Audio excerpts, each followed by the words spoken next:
Bonjour à tous, c'est Adam, on se retrouve pour une nouvelle vidéo consacrée à l'endurance avec l'analyse de la troisième BOP de la saison 2024 du WEC.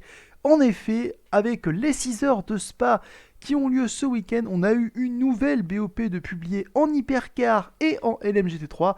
Et dans cette vidéo, on va analyser tous les changements qui ont été faits et à partir des données notamment que l'on a pour l'an dernier en Hypercar, mais également avec ce qu'on a pu entrevoir lors des deux premières manches de la saison, on va tenter un petit peu d'évaluer le potentiel de performance de chaque constructeur et de dresser une hiérarchie théorique pour cette troisième manche de la saison.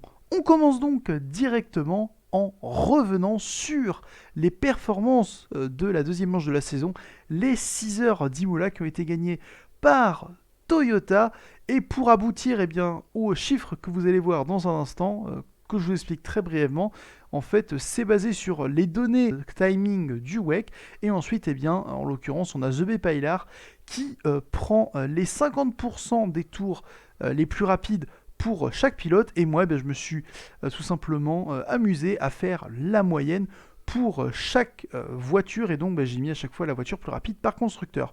Comme on pouvait s'y attendre, le constructeur le plus rapide, c'est Ferrari qui avait un rythme moyen pour sa voiture la plus rapide en 1 minute 33,6 à Imola. Ferrari qui avait la meilleure voiture, qui avait en plus également une très bonne dégradation sur les pneus, puisque ça a été notamment la seule voiture qui a réussi à tripler ses pneus à Imola. Seule une erreur stratégique pouvait leur coûter la victoire, et c'est ce que la pluie avec son arrivée a provoqué.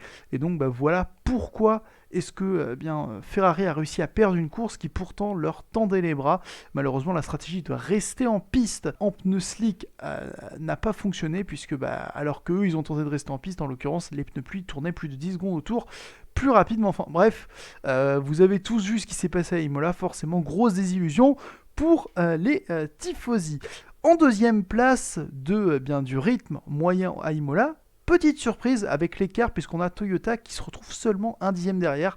Pourtant ça paraissait, Ferrari semblait être bien devant, mais en fait sur la moyenne des pilotes, Toyota est très proche, tout comme Porsche. Tout d'ailleurs, Porsche qui est littéralement juste derrière Toyota. Alors après Toyota quand même, je pense que leur potentiel est même encore plus proche de Ferrari, puisque tout simplement, en l'occurrence la voiture qui a servi pour faire la moyenne que vous avez à l'écran des trois pilotes, elle a été pendant à peu près les 2 tiers de la course bouchonnée derrière d'autres voitures, donc le potentiel était même, je pense, un petit peu plus élevé pour Toyota. Ensuite, derrière justement Toyota et Porsche qui étaient finalement assez proches de Ferrari, on retrouve BMW en quatrième force, qui a notamment pu montrer des choses extrêmement intéressantes sur la piste mouillée, où elle était tout simplement à mettre la pression sur une des Toyota, mais par contre niveau écart on peut voir que c'est quand même bien en dessous, en tout cas bien plus loin, on est à plus de 5 dixièmes en l'occurrence en rythme moyen. Si on continue dans l'hierarchie, on retrouve juste derrière Cadillac, où là pareil, en l'occurrence la course a été un petit peu compliqué, puisque alors déjà le rythme, déjà avec la position finale qui est dixième, forcément le rythme n'est absolument pas n'a absolument pas été concrétisé. Il y a eu plusieurs problèmes en fait au cours du week-end, avec notamment problème de chauffe de pneumatiques sur le sec. On a également eu des erreurs stratégiques qui ont fait que la Cadillac, justement, qui avait un peu pu remonter lorsqu'il a plu, est retombé dans le classement, puisque on a rechaussé des pneus pluie neufs pour la piste séchante, alors que les autres n'ont fait qu'un changement de pneus. Cadillac en a fait deux, c'est-à-dire ils ont monté d'abord des pneus pluie, et quelques tours après ils ont dû repasser au stand pour remettre des pneus slick. Donc enfin bref, niveau stratégique, il n'y a pas que Ferrari qui a quelques petites lacunes à ce niveau-là, mais du coup voilà Cadillac qui émergeait en cinquième force, mais là aussi le potentiel, en tout cas au vu de la BOP qui leur était accordée, était bien meilleur.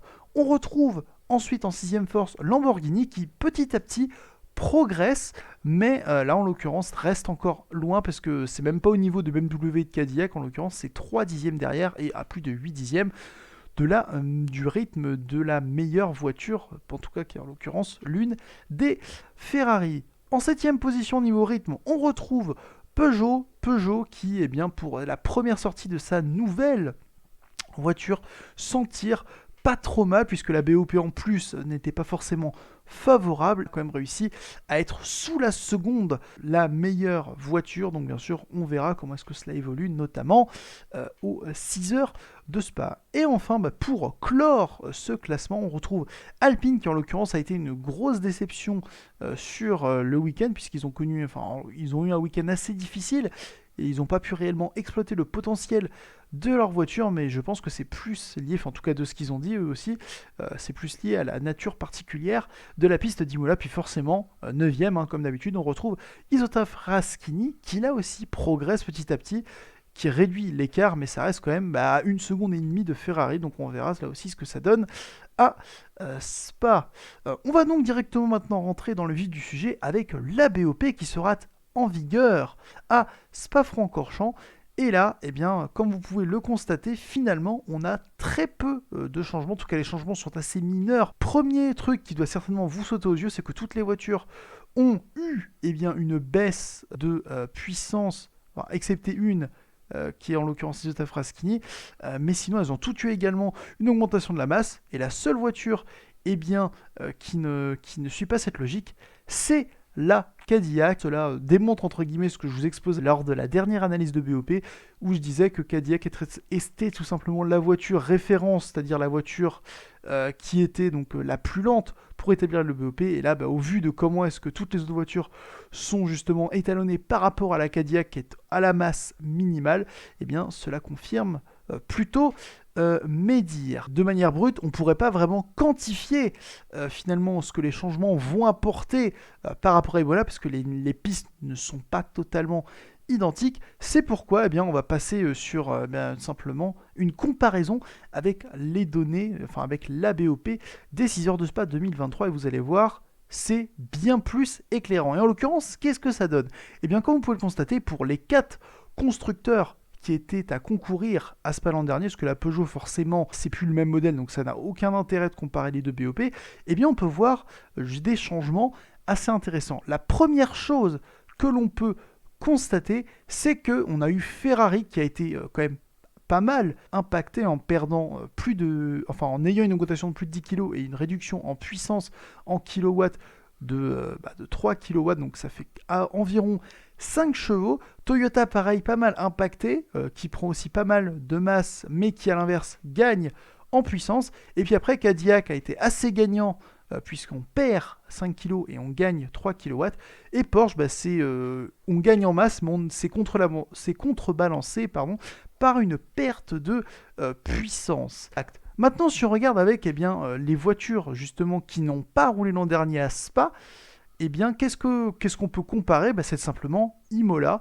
Et donc, ce qu'on peut voir, c'est que globalement, les voitures ont à peu près subi les mêmes changements, c'est-à-dire toute une augmentation de masse, toute une réduction de la puissance, excepté Isota Fraschini, où pour là, ça n'a pas bougé.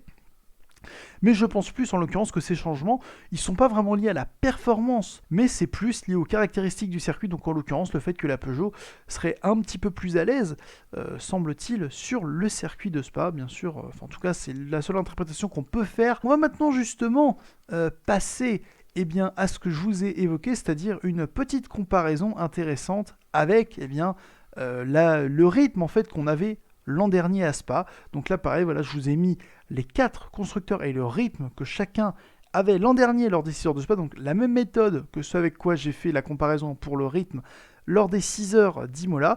Donc on avait Ferrari qui était devant Toyota, Cadillac était bien plus loin, Porsche encore plus loin, et donc sur ce rythme-là, j'ai appliqué les changements qu'aurait la BOP de Spa version 2024. Alors pour vous expliquer un petit peu comment est-ce que je me suis débrouillé pour estimer l'impact en temps, en fait c'est très simple, j'ai pris comme règle 10 kg en plus, ça vaut 3 dixièmes, et 7 kW en plus, ça vaut 3 dixièmes de gagné.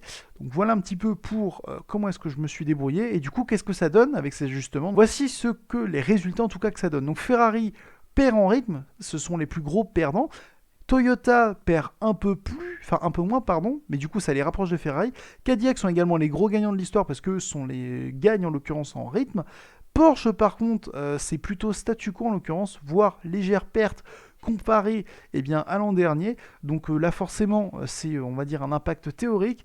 Moi j'attends de voir ce qui va vraiment se passer en course, puisque Porsche, on sait qu'ils ont une bien meilleure compréhension de leur voiture comparé à l'an dernier. Donc forcément rien que comparé à l'écart qu'il y avait l'an dernier, ils sont quoi qu'il arrive plus proches. Après pour Cadillac, je dirais que je pense qu'il devrait être dans ces eaux-là. Par contre pour Toyota, pareil, il est possible qu'il soit même encore plus près que ce que, là en l'occurrence, les calculs que j'ai faits par rapport à l'an dernier le montrent, puisque à Imola, ils étaient à un dixième tout pile de Ferrari. Donc là, logiquement, avec quand même une BOP qui évolue très légèrement en leur faveur, je pense qu'ils devraient être en mesure d'être sous le dixième comparé à Ferrari Aspas, qui nous donc promet une bataille absolument incroyable pour la victoire avec Cadillac et Porsche qui devraient être également très près. Puis bien sûr après pour les autres voitures pour lesquelles on n'a pas de référence, à voir comment ça va évoluer, mais je pense aussi que ce ne sera pas loin. On va maintenant parler du circuit, puisque en effet ce dernier va également pas mal influer sur l'impact qu'aura la BOP, en tout cas, et les changements de BOP comparés notamment à l'an dernier. Et le tracé de Spa, en fait, c'est un circuit qui a tout type de virages. Il a à la fois des virages lents, comme l'épingle de la source ou encore la dernière chicane. Il a également des virages à moyenne vitesse, tels que par exemple le virage du campus ou de Stavelot, pour ne prendre que comme exemple. Mais on a également des virages rapides, donc en l'occurrence le Raidillon, Blanchimont, Pouhon. On a un secteur 1 et 3 qui sont des secteurs qui vont tout simplement privilégier la très bonne vitesse de pointe.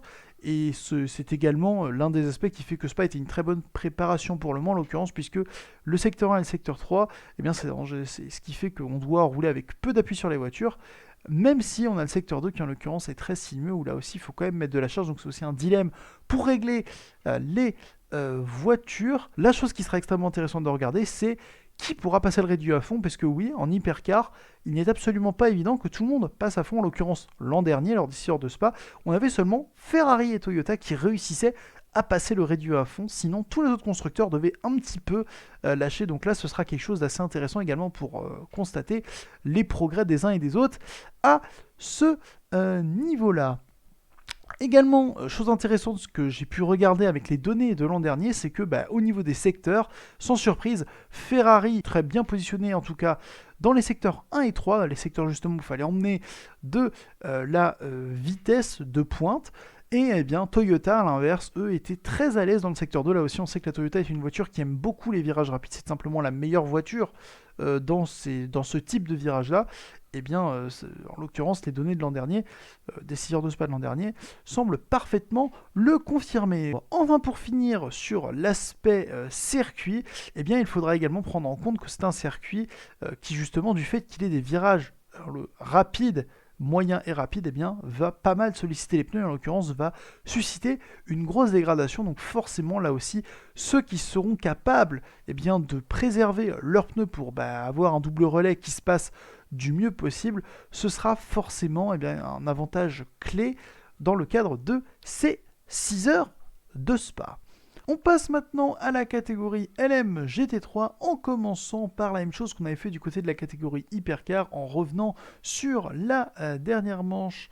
Et là aussi, on peut voir des tendances intéressantes se dessiner après notamment ce qu'on a pu voir au Qatar. La première, c'est que Ferrari a, en tout cas avec les BOP qui ont été instaurés sur ces deux premières manches, eu dans les deux cas la voiture la plus rapide. McLaren a bien progressé depuis la première course. Aston Martin reste sur le devant de la scène. Corvette recule un petit peu, mais reste là aussi en soi, entre guillemets, placé. On retrouve BMW en 5e position, au même niveau que Corvette, niveau retard par rapport à Ferrari. Ford qui progresse un petit peu, qui remonte dans le peloton. Lexus également. Porsche se retrouve seulement à la 8e place en reculant pas mal niveau temps comparé à Ferrari. Et enfin Lamborghini est complètement décroché, mais après là c'est peut-être dû au fait qu'on n'a pas pu voir les Iron Dames en action pour justement un petit peu rapprocher la Lamborghini du rythme des autres. En tout cas, après avoir passé en revue le rythme moyen de chacun en LMGT3 à Imola, on va maintenant justement arriver sur la BOP qui sera mise en place et implémentée pour les 6 heures de Spa-Francorchamps. avec eh bien, plusieurs modifications qui sont en l'occurrence plus ou moins importantes. Donc la première chose qu'on peut remarquer, c'est qu'on a toutes les GT3 qui ont été touchées, sauf une, la Lexus. La Lexus ne bouge pas comparé à la dernière manche, c'est-à-dire les 6 heures d'Imola. Alors, enfin, si, on a un truc qui change, c'est l'énergie, mais c'est comme toutes les autres, donc à ce niveau-là, il n'y a pas de... Enfin, c'est pas un vrai changement, en tout cas, sur la performance de la voiture. Alors maintenant, pour tous les changements qui prennent place, eh bien, on va faire... déjà, on va commencer par ceux qui ont été justement avantagés par la BOP, parce il y a qu'un seul constructeur justement qui a reçu une aide à ce niveau-là, et il s'agit de Ford. On attaque la liste justement de ceux qui sont entre guillemets les moins bien lotis et qui se retrouvent de leur performance un petit peu réduite. Donc dans les moins impactés dans l'ordre, on a Corvette qui ne prend que 5 kg. Ensuite derrière, on retrouve McLaren un peu plus, Ferrari qui prend des kilos et qui perd également de la puissance, Porsche, là c'est que des kilos mais il y en a un peu plus. Globalement, McLaren, Ferrari, Porsche, ça devrait être assez proche en tout cas niveau impact. Et ensuite, après, eh bien, on a une voiture qui est vraiment bien pénalisée comparée aux autres, c'est l'Aston Martin qui, elle, eh bien, prend 12 kg de plus que simplement la Porsche qui, elle, prend 9 kg. Donc ça fait une différence assez notable. Mais après, quand même, il faut noter que, par exemple, comparé à la première manche au Qatar, là, l'Aston Martin n'est qu'une dizaine de kilos plus lourd. Alors du coup, ça devrait quand même les faire reculer un petit peu dans la hiérarchie. Après, c'est peut-être lié au fait aussi que l'Aston aime plus les circuits comme Spa-Francorchamps. Mais ça, bien sûr, eh bien, on le verra en course. On a désormais terminé cette analyse de BOP pour les 6 heures de Spa qui arrivent ce week-end. Mais en tout cas, j'espère que cette vidéo vous a plu. Si c'est le cas, n'hésitez pas à vous abonner puisque je referai, comme j'ai déjà dit, le même exercice pour les autres manches du championnat du monde, avec surtout en point d'orgue la prochaine, celle des 24 heures du Mans, savoir un petit peu quelles seront les forces en présence avant la course la plus importante pour tous les constructeurs qui y participent. Sur ce, eh bien moi je n'ai plus qu'à vous souhaiter une bonne course ce week-end. À la prochaine, salut!